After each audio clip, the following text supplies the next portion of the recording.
Welcome. Today we dive into one of history's most famous communications breakdowns or breakthroughs, depending how you see it.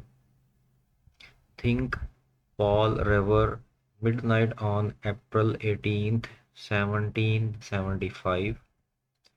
What he did was not just legendary, it offers a powerful lesson about how ideas spread. We explore how Rever's ride parallels modern word of mouth epidemics, what made him unique, and why his contemporaries with the same info, like William Dawes, did not spark the same movement.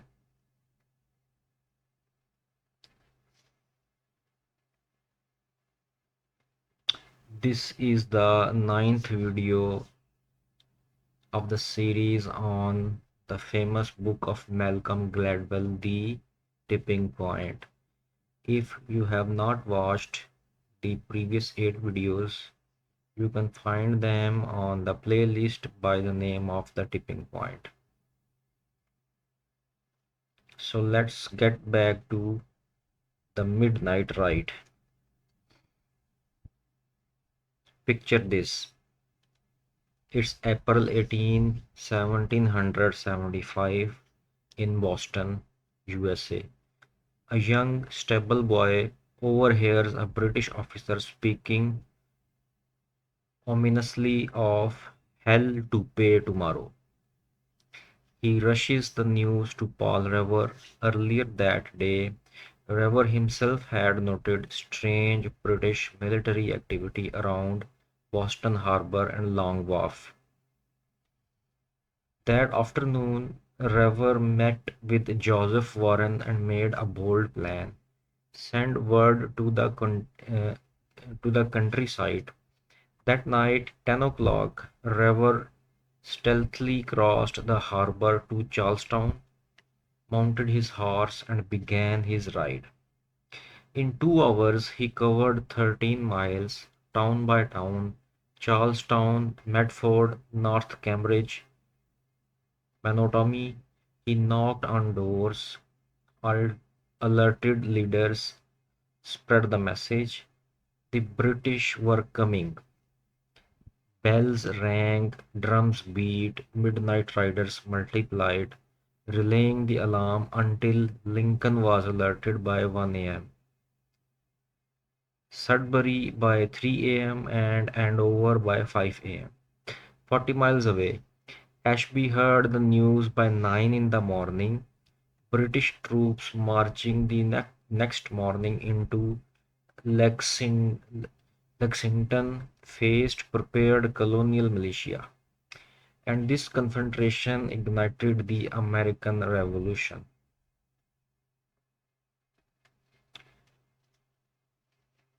We often think of Paul Revere's ride as a heroic legend, but it was actually a power but it was actually a powerful word of mouth epidemic. A piece of urgent news spread quickly, mobilizing entire communities, and while mass media did not exist, word of mouth was and remains today the most effective form of persuasion. Think about your own experiences. What drove you to the fancy restaurant? The splurge worthy outfit or that blockbuster movie? Chances are a friend's recommendation played a huge role, far more than any commercial. But word of mouth is unpredictable. In my neighborhood, there is a great restaurant I have raved about for 6 months, yet it stays half empty. Meanwhile, other places flourish overnight with minimal review. What makes some messages tip and others fizzle? Let's return to Boston by asking a question. Revere was not the only rider. William Dawes left the same night via a different route. carrying identical intelligence. But his ride did not spark militias. Why?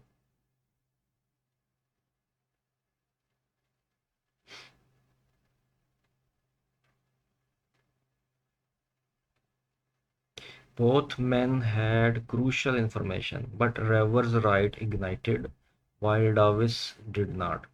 The difference was not in the news, it was in the people.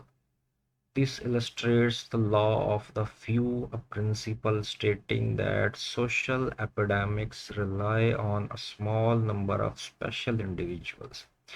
These people are not just participants, they are catalysts. In this case, Revere was an influential figure, connected, trusted, recognizable. Davis, while important, did not carry the same gravitas or network.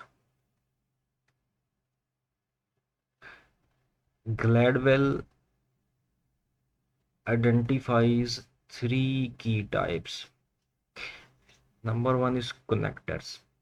Social hubs with vast networks across different worlds.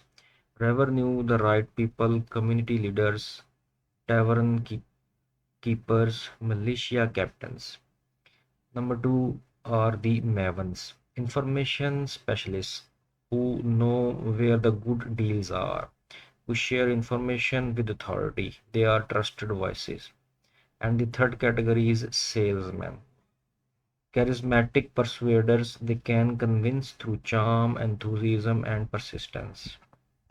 Revere embodied all three. That's why his message tipped, while Davis did not. Revere was not just echoing the news, he was transmitting it through a powerful network.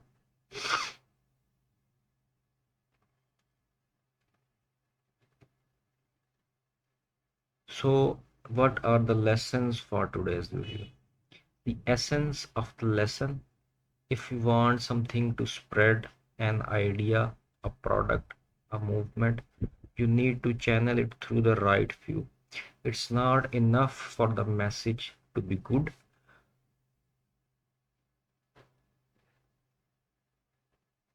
It needs a path. It needs people who activate entire networks.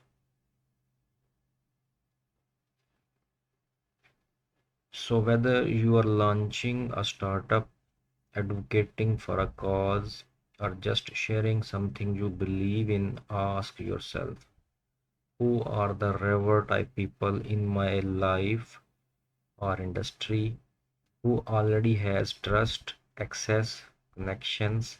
How fast can my message spread through them?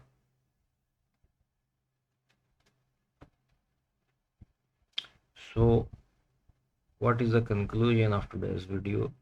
Paul Revere's Right stands as more than a historic event. It's a blueprint for how real changes starts, not through mass mailings or ads, but through hand to hand, network to network, person to person connections. Revere's speed and, more importantly, his social position shifted a nation. That's the power of the few, influential, trusted people sharing something that matters. Thanks for listening to this exploration. If this spoke to you, please subscribe and comment. Who in your world is a connector, maven, or a salesman? And have you ever been one? Until next time, keep tipping possibilities and sparking change, one connection at a time.